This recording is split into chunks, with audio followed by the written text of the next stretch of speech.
تم میں سے کس نے کمپلینٹ کی ہے؟ سائبر کرائم کو کمپلینٹ کر سکتے تھے. ہمارے جذبات کو ٹھیس پہنچا ہے. ہم آزاد ملک میں رہ رہے ہیں, میرے نبی سے چھیڑ چھاڑ کیوں ہو رہی ہے؟ کسی نے آواز اٹھائی؟ کچھ ہیں اللہ ماشاء اللہ, کچھ علماء, کچھ وکلا اس کے پیچھے لگے ہوئے ہیں. لیکن میرے عزیزو, ہر مسلمان کا یہ حق ہے, تمہاری نسبت رسول پاک سے ہے. اب انہوں نے ہلانا شروع کیا تو انتظار کرو, جس دن یہ چھت گرے گی عذاب بن کر, سب پیچھے جائیں گے, سب اس میں گرفتار ہوں گے انشاءاللہ العزیز. ہم مہم چھیڑیں گے, ہم مہم چھیڑیں گے اس بات کی. اگر آج تم کثرت میں ہو تو اس کا کیا مطلب جو چاہے تم کر لو گے؟ ہم اتنے گئے گزرے تو نہیں ہیں کہ ہمارے نبی کے اوپر بھی تم چلے جاؤ. ہاں, ہمیں رون دیا, ہمیں مار دیا, ہمیں قتل کر دیا, سب برداشت کر لیا, لیکن اب اس سے آگے نہیں برداشت کریں گے انشاءاللہ العزیز. میں آواز دیتا ہوں اسی منبر سے, اے گروہ علماء, اے جماعت صوفیہ, اے خانقاہ کے گدی نشینوں, باہر آؤ. آؤ حکومت وقت سے ایک مطالبہ یہ کرو, اے حکومت وقت کے تخت پر بیٹھنے والوں, ہمارے ہند میں پارلیمنٹ میں بھی ایسا قانون پاس کرو کہ کوئی میرے نبی کی ذات پر بھونکے تو اسے موت کی سزا ہو جائے. ہم یہ چاہتے ہیں. اگر اس قانون کو تمہیں لانے میں کچھ زندگیوں کی ضرورت ہے تو یہ فقیر حاضر ہے اور میرے ساتھ بھی کچھ تمہارے لیے حاضر ہوئیں گے. لے لو ہماری جانیں اور ایک قانون ایسا بنا دو تاکہ قیامت تک پھر یہاں پر کوئی نہ بھونکے میرے نبی کی ذات پر. تم قانون صرف میرے نبی کے لیے نہیں, تم اپنے دیوی دیوتاؤں کے لیے بناؤ. شانتی سے رہو. ہم نے کبھی تمہارے خلاف بھونکا نہیں ہے, ہم نے کبھی دیوی دیوتاؤں کو چھیڑا نہیں ہے, اس لیے کہ اسلام اس کی اجازت نہیں دیتا. ہم گالی نہیں دیتے, ہم اسلام کی حقانیت سے بیان کرتے ہیں. لیکن خاموش رہنے کی یہ سزا ہمیں دی جا رہی ہے کہ ہمیں گالیاں دیتے دیتے یہ اب ہمارے نبی تک پہنچ گئے, ہماری ماں عائشہ صدیقہ تک پہنچ گئے, اور ہمارے تمام اکابرین اسلاف تک پہنچ گئے. اور 25 کروڑ کی تعداد میں خاموشی یہ اچھی نہیں ہے میرے عزیزو, اچھی نہیں ہے.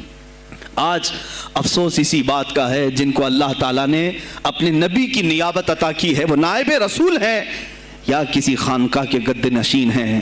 تم یہ مت سمجھ لینا کہ تمہارے آبا و اجداد کمال کے تھے, بزرگان دین تھے, تم چھوٹے جاؤ گے. نہیں, سوال تو ہوگا, تمہیں سوال ہوگا, مجھ سے بھی ہوگا. میں یہ نہیں کہہ رہا ہوں کہ میں کوئی الگ ہوں, سوال ہوگا. آؤ سر جوڑ کر کے ہم اس سلسلے میں کوشش کریں. غوث پاک رضی اللہ تعالیٰ عنہ کا یہی میسج تھا.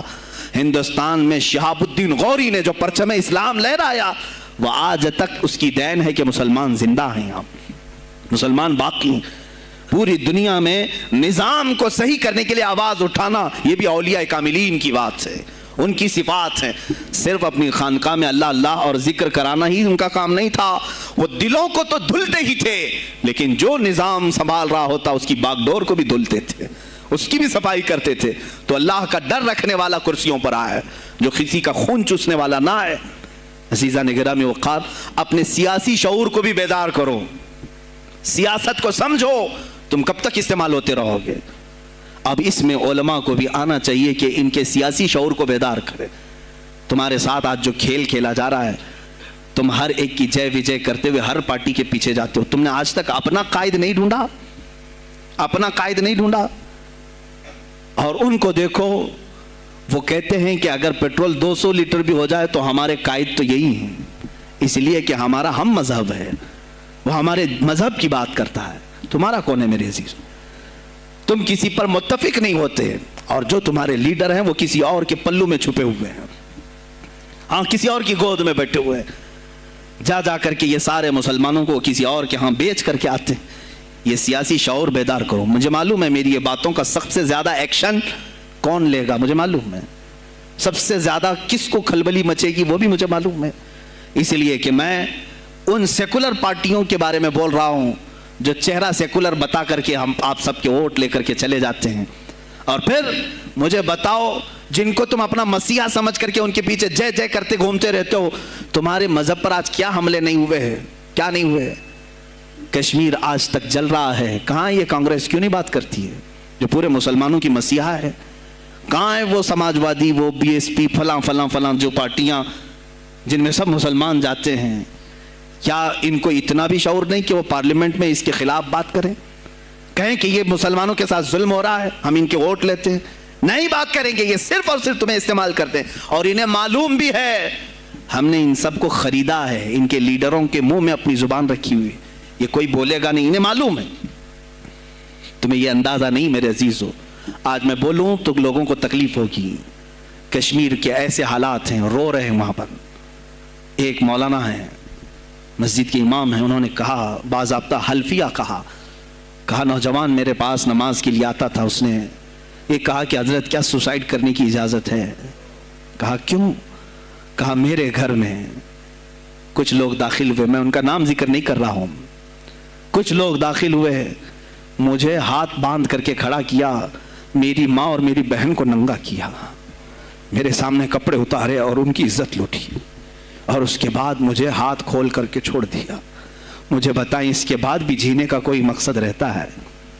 مجھے بتائیں اس کے بعد بھی جینے کا کوئی حاصل ہے؟ یہ سب تمہارے ساتھ بھی ہوگا۔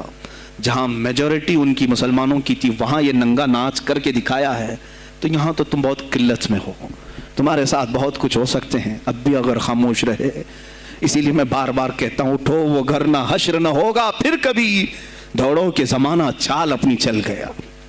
تم اپنی سیاست کو منتخب کرو، تم اپنی قیادت کو منتخب کرو، اور اگر ابھی بھی سیاسی لاشعوری کی زندگی گزارتے رہو گے، لقمے بنتے چلے جاؤ گے، یہ کھاتے چلے جائیں گے۔ بات میں سلطان الاولیاء غوث پاک کی کر رہا تھا، لیکن مجھے یہ حالات پر گفتگو ضرور کرنی ہے، اس لیے کہ مجھے معلوم نہیں ہے کہ میری زبان پر کب تالے لگائے جائیں گے یا میری گردن پر کب چھری پھیری جائے گی، مجھے اس کا اندازہ نہیں۔ لیکن اے مسلمانوں، تم میری ذات سے الجھتے ہو تو الجھ جاؤ، مجھے اگر بلیم کرتے ہو، تانے مارتے ہو تو مار لو، چند دنوں کی بات ہے، جب تک میری سانسیں چل رہی ہیں تب تک مجھے گالیاں دو گے، لیکن جس دن میں بھی دنیا سے جاؤں گا اس دن تم ہماری باتیں یاد رکھو گے، اس دن یاد کرو گے۔ مجھے اپنے بچوں کو یہی بتانا ہے کہ اب وہ دور آیا ہے جہاں ممبروں سے بھی بولنے میں اب گھبراہٹ ہے، لوگ اپنے خوف کے مارے ایسے ہیں کہ اپنی روزی روٹی کے چکر میں میرے مصطفیٰ کی گالیاں سننا برداشت کر رہے ہیں۔ دیتا ہے دینے دو نا، ہمارا کیا بگڑتا ہے؟ اس پوزیشن میں تم آئے ہو آج، تمہارا ایمان جب اتنا بزدل ہے تو تمہارے دلوں میں کون سا ایمان باقی رہ جائے گا؟ اس لیے شعور پیدا کرو۔ اگر اولیاء کی نسبت تمہارے دل میں ذرا برابر بھی باقی ہے تو اٹھو میرے عزیزو، آپ قیامت کے دن جواب دہ ہوں گے میرے نبی صلی اللہ تعالیٰ علیہ وسلم کی عظمت پر۔ آج جو حملے ہو رہے ہیں یہ ہماری زندگی کا سب سے بڑا ایشو ہے۔ آج مطالبے کرو، مانگو تو کس چیز کو مانگو؟ بس یہ ہے کہ میری نبی کی عزت سلامت رہے، مجھے دنیا میں اور کچھ نہیں چاہیے۔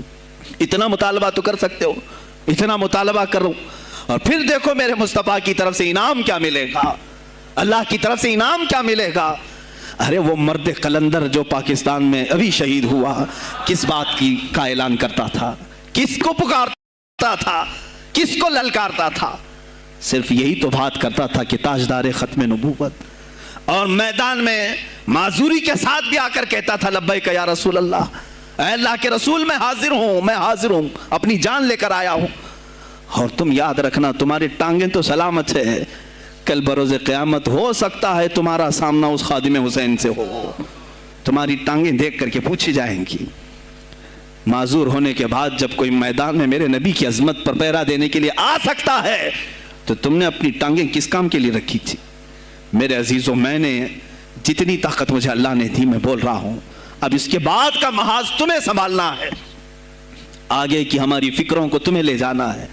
شاید اس زمانے میں ہم جی رہے ہیں جہاں اتنی آزادی نہیں ہوگی، چھوٹی سی بات کو آج بہت بڑا بنا کر کے اسے ختم کیا جاتا ہے، لیکن مجھے اندازہ ہے اس بات کا، ہندوستان کی آزادی میں بھی میرے اکابرین میں 30,000 علماء نے اپنی جانیں دی ہیں۔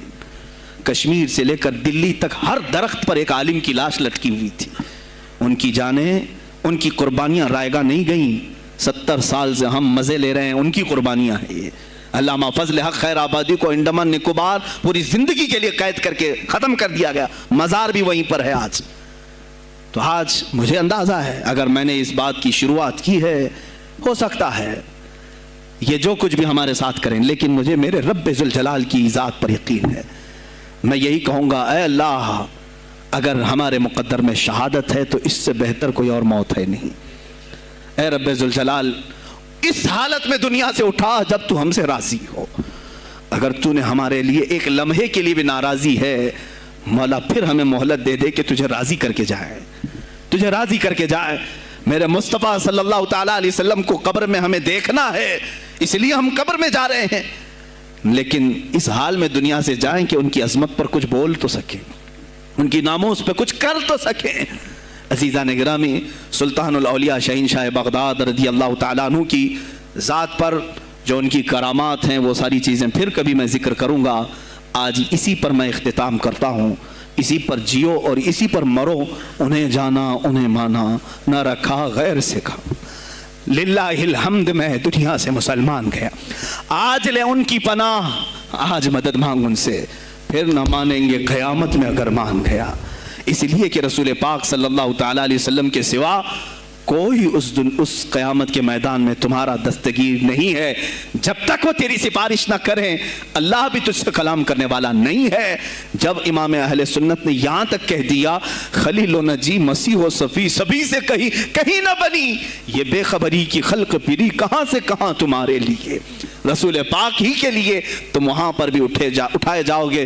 میں یہی میسج دے کر کے جاؤں گا جو میرے مرشد گرامی نے آخری وقت دیا تھا. زندگی یہ نہیں کسی کے لیے، زندگی ہے نبی کی، نبی کے لیے. نہ سمجھ مرتے ہیں زندگی کے لیے، نہ سمجھ مرتے ہیں زندگی کے لیے. جینا مرنا ہے سب کچھ نبی کے لیے. بلحوث سن، سیم و زر کی بندگی اچھی نہیں. بلحوث کہتے ہیں ہوس کا پجاری، خواہشات کا پجاری. میرا مرشد یہ کہہ کر گیا ہے ہمیں، بلحوث سن، سیم و زر کی بندگی اچھی نہیں. ان کے در کی بھیک اچھی، سروری اچھی نہیں. ان کے در کی بھیک اچھی، سروری اچھی نہیں. اور کہتے ہیں جو پیا کو بھائے اختر وہ سہانا راگ ہے. جو پیا کو بھائے اختر وہ سہانا راگ ہے. جس سے ناخوش ہو پیا وہ راگنی اچھی نہیں. جو میرے نبی کو ناپسند آئے وہ بات ہی اچھی نہیں. جو میرے نبی کو ناپسند کام ہو وہ کام ہی اچھا نہیں. جس سے ناخوش ہو پیا وہ راگنی اچھی نہیں. وآخر دعوانا الحمدللہ رب العالمین. السلام علیکم.